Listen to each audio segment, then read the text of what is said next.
Hi, this is Chico Resch. You are listening to the Let's Go Devils podcast on the Primetime Radio Network. Happy Devils Monday. This is the Game Day Live here at Taj Lounge 973. I'm your host, Sam Wu, here with Vinny Parisi, a Pucks and Pitchforks blog out in Chicago, streaming live on Facebook Live, YouTube Live, Twitter Live, and Twitch on the Primetime Radio Network. Devils take on the Ottawa Senators, 7 p.m. Eastern start across the street at the Prudential Center. Vinny, we're in the midst of a 3-game losing streak. Fans are starting to panic. Now I hear rumors just rumbling just a little bit in the rumor mill about Lindy Ruff's job. Is he really on the hot seat? Is he not? Let's start off with there, Vinny. Yeah, he actually wouldn't even be the first or second coach relieved of his duties so far this NHL season. So it would be interesting to see if the Devils made a move like that. They've lost 3 in a row, and we're talking about firing a coach. It's interesting to me. Or no, it's more than 3 coaches, actually. I forgot about Jeremy Colleton. So there's been a couple coaches around the NHL that have been fired, a couple lately, even as recent as today. So it wouldn't shock me because the Devils have – I'm pretty sure they fired Peter DeBoer on Christmas. So it's not like this time of year is any rare time for this team to fire anyone. So I wouldn't be too surprised, but it's also like, to me, I haven't hit the panic button. My hand's hovering right above it, but I don't know if I fully pressed it yet after losing 3 in a row to 3 good teams. Ottawa tonight, different story. We'll see what happens with that. I mean, you're talking about the next 4 games this week, 4 games in 6 days. 3 of the teams are beatable. You've got the Ottawa Senators. You've got the Philadelphia Flyers, who just fired their coach earlier today. And you also have the New York Islanders, which, well, they did start off on the road, 13 games. They come back home in their new arena. And, you know, we should know it takes time to get used to. But then COVID hit. They should be beatable. But then again, you don't know. But that's why you play the games. Yeah. Ottawa is one of those teams. They're hard to play against, even though their record doesn't show that they're hard to play against. They got some mean guys playing on that team, some beef, as you like to say. Brady Tkachuk is amazing, and they get good goaltending every now and then. Like when it's good, it's great. When it's not good, it's not good. Thomas Chabot is an outstanding defenseman. There's great players all over the place. They're young. They're developing. They're kind of similar to the Devils, in my opinion. They have a lot of young and upcoming talent, and they should be pretty good in the not-so-distant future. I feel the same way about the Devils, but right now, they're 2 of the weaker teams in the Eastern Conference based on how they played lately. Yeah, you know, again, it's just when you see, I kind of fester online. I go on Facebook, I go on Twitter, I read the rumor mills and all that. I think Corey Masisak, who, by the way, is now moving on to the Sharks beat. Just want to thank Corey for the last 4 years. He's been a good friend to the podcast. Always obliges and comes on. But Corey Masisak's last article in The Athletic, you know, he was alluding to the fact that, you know, maybe take your lumps now with these hard practices, even though they're right before a 2-game road trip back-to-back, and maybe it'll start paying off in the next week or 2. But I think it should start to pay off soon because, you know, it's starting to get to mid-December, end of December. If you're not in the mix, you know, and you lose all 4 games and go on a 7-game losing streak, you would think that Tom Fitzgerald, that would force his hand. Yeah, the Devils are in trouble if they don't get it together here. They got 2 games coming up here against 2 teams that are lower in the standings than they are, albeit barely over the Flyers, but they just fired their coach. A lot of losing recently. Ottawa, we already talked about how pesky they are. So, yeah, hopefully these hard practices start to pay off because the Devils are a good team. And you see what happens when Jack Hughes comes back. Dawson Mercer, I don't want to say he starts to cool off a little bit, but he's not necessarily the Dawson Mercer that he was maybe leading into the Jack Hughes injury. But to me, that doesn't mean that he's like he hit a wall or anything like that. It's more along the lines of he's been, you know, he's lowered in the lineup. You know, we'll see what happens with Jack Hughes playing center, how that affects the lineup as a whole. But I think that the Devils, getting healthier and, starting to get line chemistry and line continuity, that could really help them roll along. And that's what the practices are for me. So hopefully whatever Lindy Ruff has been working on in these practices has the guys engaged and feeling good about their game, because there's a chance that really if they start to win these couple games here, like they got Ottawa tonight, Flyers on Wednesday, and then they're facing the Nashville Predators at home on Friday. They got smoked by the Predators a couple weeks ago. And if they're able to beat a team like that at home in somewhat of a revenge game, if you will, then I think there's a chance that they get out of this. So we'll see what happens. But there are some weaker opponents coming up here. Well, we were moaning and groaning on the Sunday edition last night. It turned out to be a 90-minute podcast, Beer Baron and Shorts Guy and I. But Shorts Guy made a great point. If you're going to get out of this funk, step one, get the first goal in the first period, hopefully. Because, honestly, their last three starts, they came out of the locker room just lethargic, almost looked disinterested, confused, and then once they're down 3-0, that's when all the things come together and they start playing like a team. But by that time, you're playing catch up the entire time. Yeah, a problem for the Devils so far all season long has been that they have gotten off to like really bad starts and then they figure it out later. Like I think I said this on the show a little bit earlier. This week, early in the season, it was can they bend but not break? They started off really well. They'd get out to a 3-0 lead, a 3-1 lead, and then the other team would slowly start to crawl back. It's been the exact opposite lately. They get down early. It's like, oh, here we go again. And then late in the game, you're like, but they're showing fight. And that to me is just a sign of a really young team. It's two opposite ends of the spectrum. When you're a young team, if you get out to early leads, veteran teams do a good job of closing it out and finishing off the 60-minute effort. Younger teams start to fall off towards the second half of the second period and into the third period. And, the better teams in the standings are usually the ones that put together 60-minute efforts more. And that same thing could go in the opposite direction with young teams. A lot of young teams, they start out, the veteran teams like Minnesota, like the New York Rangers even, those guys are better at getting out to early leads and holding them. But the Devils have shown the ability to come back because of some of their skill and some of their talent. So if you can combine a full 60-minute effort one way or the other with some of the good players that the Devils have, I think there's a chance that they're able to kind of turn the narrative around. It'd be nice to see special teams get going too. A big power play goal early in the game would be extremely helpful. And, here's the good news. If there's any good news in losing, Daniel writes in the Facebook Live, the Central and the West are killing us, and he's absolutely correct. At least it's out there. It's not within the Metropolitan Division. So you lose to the Sharks, you lose to the Wild, you lose to the Jets. Okay, you really don't want to lose those games, but at the same time, you gotta beat Philly on Wednesday, and you got to beat the Islanders on Saturday. That is a must. It's mandatory. You can't lose to these teams because you're going to lose a lot in the standings in the Metropolitan Division.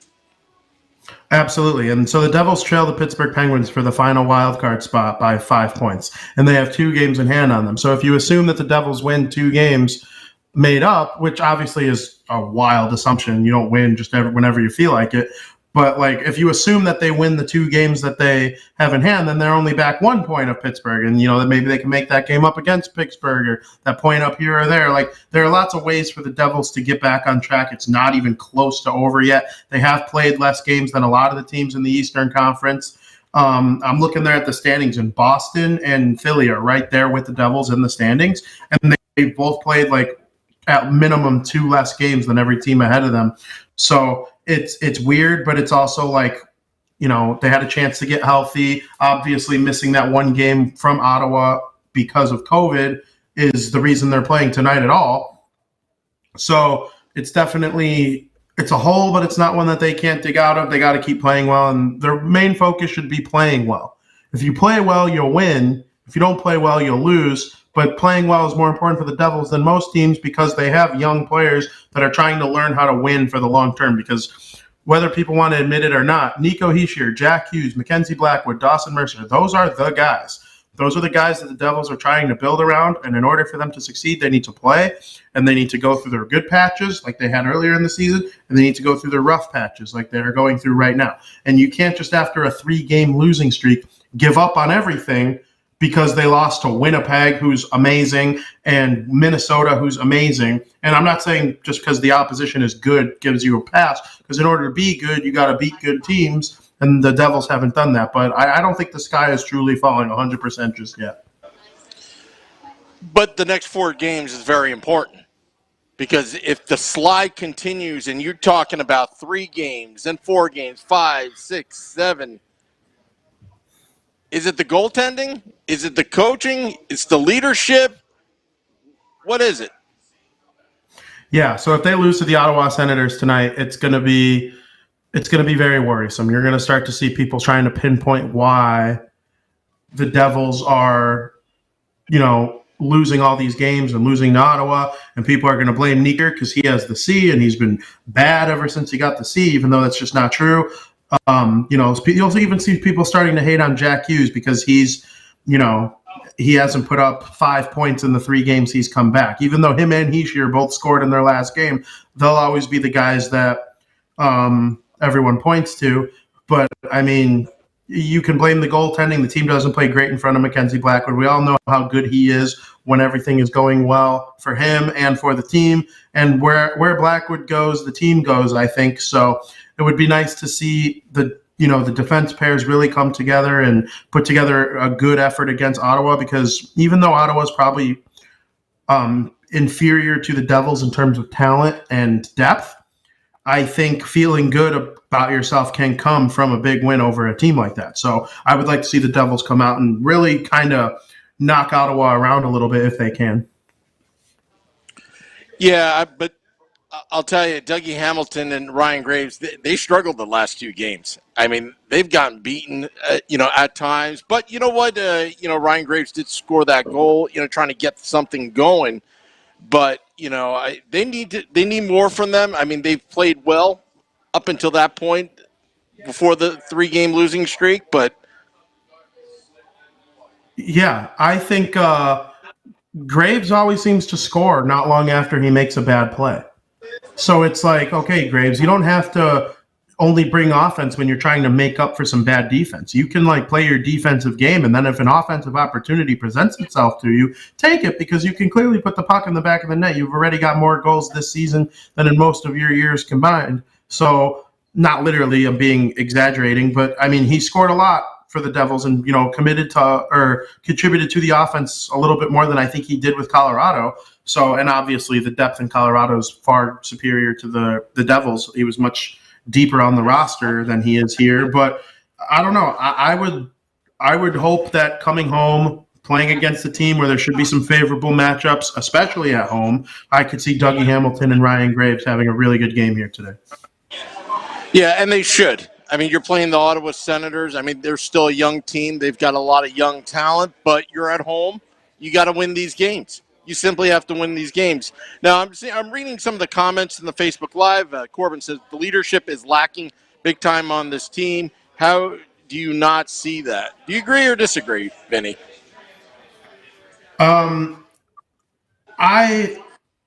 Would you mind rewording it to me again? I want to hear I want to rethink about this.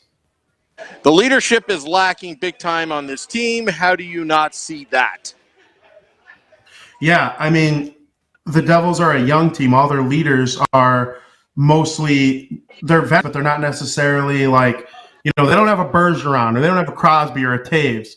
Nico Hischier is a young captain trying to learn the way. I mean, we've seen it time and time again across the league. Connor McDavid had to grow into that captain role. Alexander Ovechkin had to grow into that leadership role. It takes time. And it's not something that you just don't get the C slapped on the chest and all of a sudden you're a leader. You earn the C. Nico has a way about him that obviously warranted him being the C, and you don't know what goes on in that locker room. You don't know how Nico might take control. And then you got, alternate captains. There's PK Subban. There's Damon Severson, a guy like Dougie Hamilton. The coaching staff, to me, leadership, it's seen on the ice with your play, because I do believe what you bring to the table kind of does suggest your leadership abilities in some way, but also there's stuff that we just don't know about and probably never will. So I have no fear about the Devils' leadership. Jack Hughes, Nico Hischier, Ty Smith, they're going to do a good job leading this team on and off the ice for a long time. This is Game Day Live. We're at Taj Lounge 973 across the street from the Prudential Center. I'm your host, Sam Wu, here with Vinny Parisi from Chicago, beaming him in. All right, so I had to ask. So next game is the third Jersey game against the Flyers on Wednesday. Are you looking forward to seeing them on the ice? I am, actually, very much so. And we've seen a lot of chatter about the Devils jerseys, and there are people that defend them, and I think the reason they are defending them is kind of the reason I defend them. It's like, hey, you don't get to make fun of my jersey, Mr.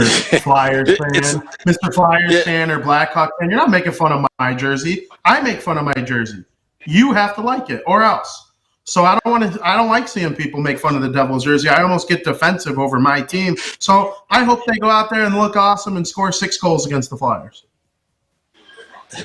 Andrew Bunin writes, can't fire Ruff. I thought all these kids loved playing for him and got to learn how to lose before you learn how to win, build that team chemistry.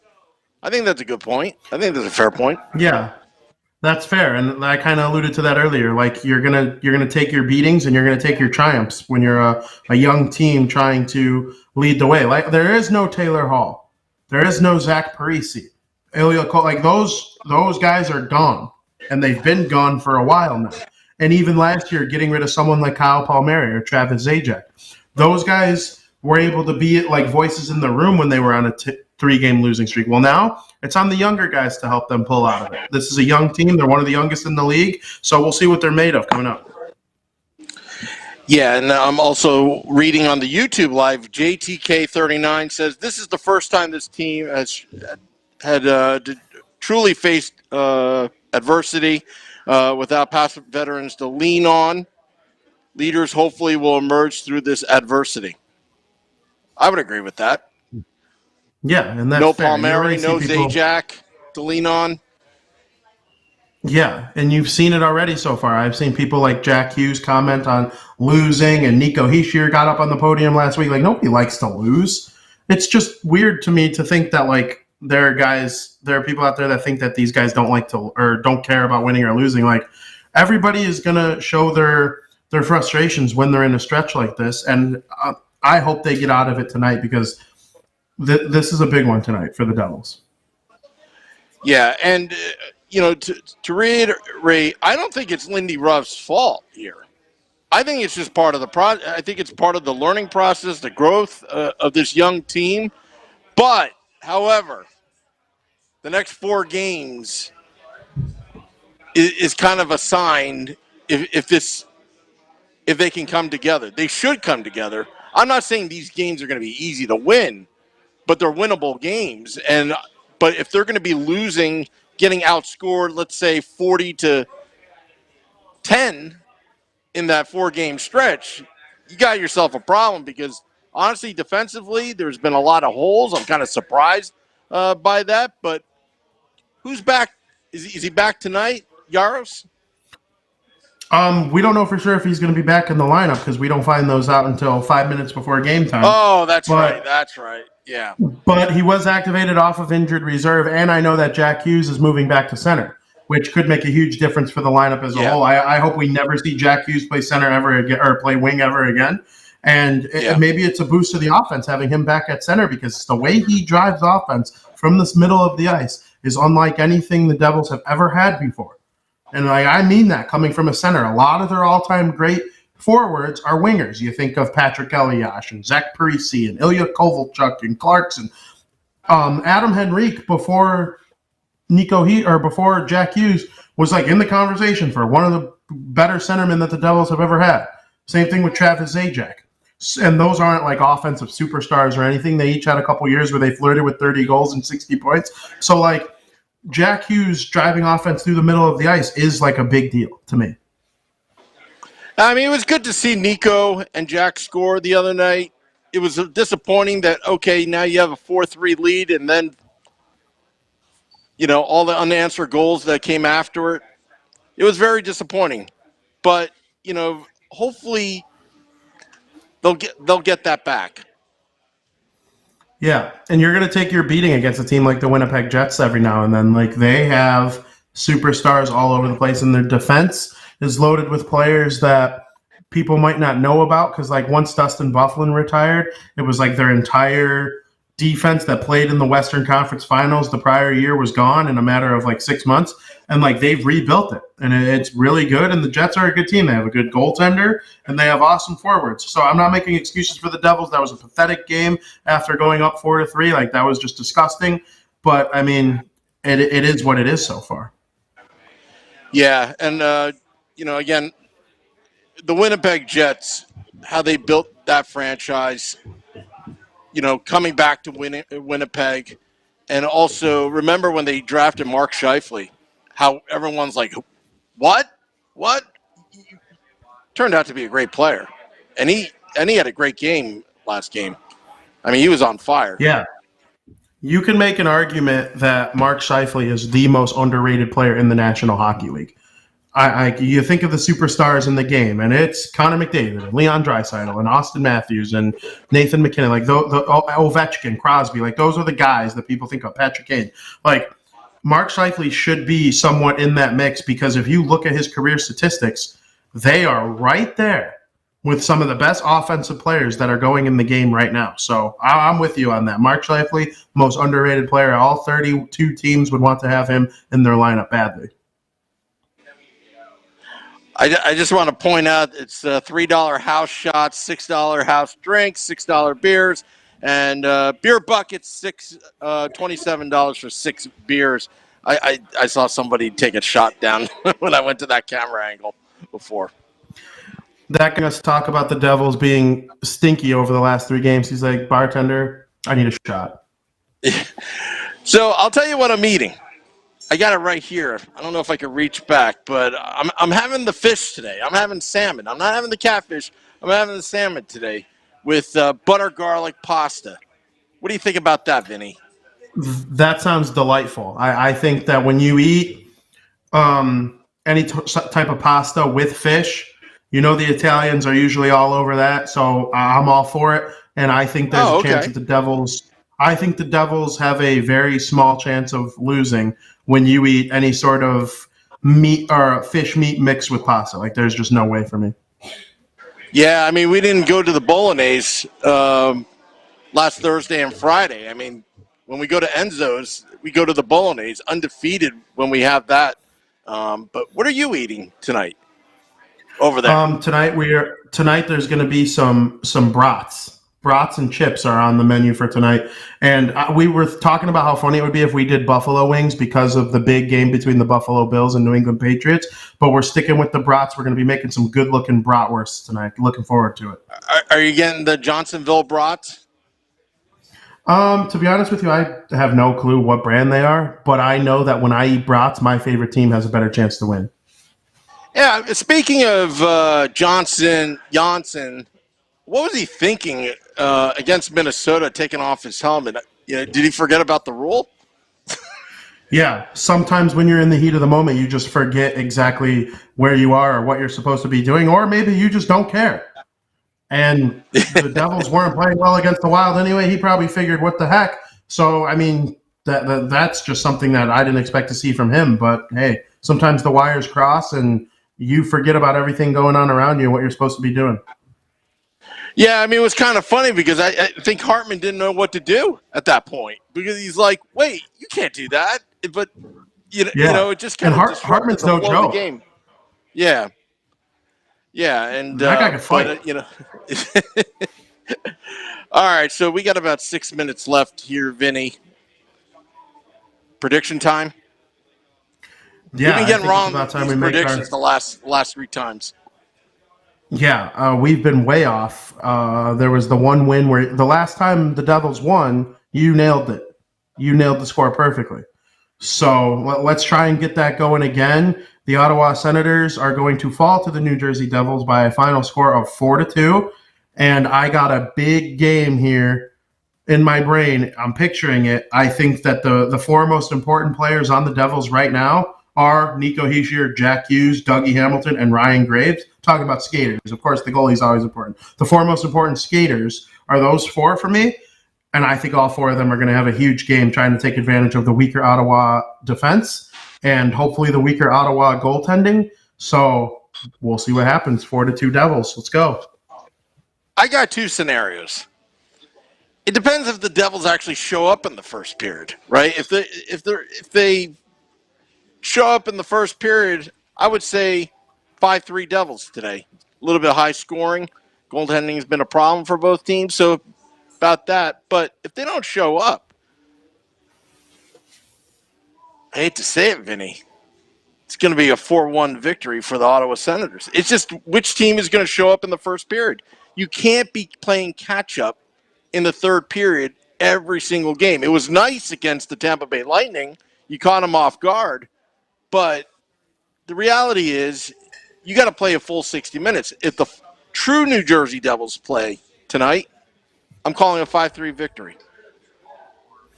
Yeah, and that doesn't necessarily mean that if they go down early that they're going to lose. It's, every now and then you can have an evenly matched game or like you play a good period and then one turnover goes the other way and it's in the back of your net. I think you mean like the Devils literally play bad and get down early. That's I'm where talking things about start not to showing. I mean, Yeah. The last two games, they just looked disinterested once the puck dropped. I mean, you could feel it. You could see it. It almost seemed like they were scared for whatever reason. And then once they wake up, they're fine at that point. Yeah.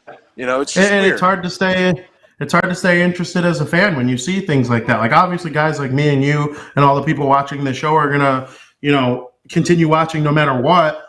But it's tough sometimes when they go down so early and just look so defeated. It's not what you want to see. So I agree with you. They need to come out today and play like it's Game 7 of the Stanley Cup Final in the first period. Yeah, definitely. So, all right, Vinny. Well, we should probably wrap it up right now. I'm going to go back to the Salmon. I got tickets for tonight's game. Also, I'll be in studio in the Primetime Radio studios for Devils After Dark after the game. We won't be here, but Wednesday, we will have all sorts of shenanigans here at Taj Lounge 973. We got Game Day Live before the Devils take on the Philadelphia Flyers. Nick Villano, our boss, Pucks and Pitchforks blog editor-in-chief, and I will be doing a podcast during the game. And then afterwards, we switch over to Devils After Dark here at Taj Lounge 973. So we're going to have a big Wednesday night, a podcast. It sounds great, and I can't wait to be a part of it. I'm looking forward to that game, but we got to get through Ottawa first. But I'm excited to see the black jerseys. I'm excited for this game against the Senators. Watch all the programming that goes on with the Let's Go Devils podcast. So make sure you tune in for all of it. Absolutely. I want to thank all those that came out to here to Taj Lounge 973 across the street from the Prudential Center. I'll see you on Devils After Dark after the game. Till next time, let's go Devils.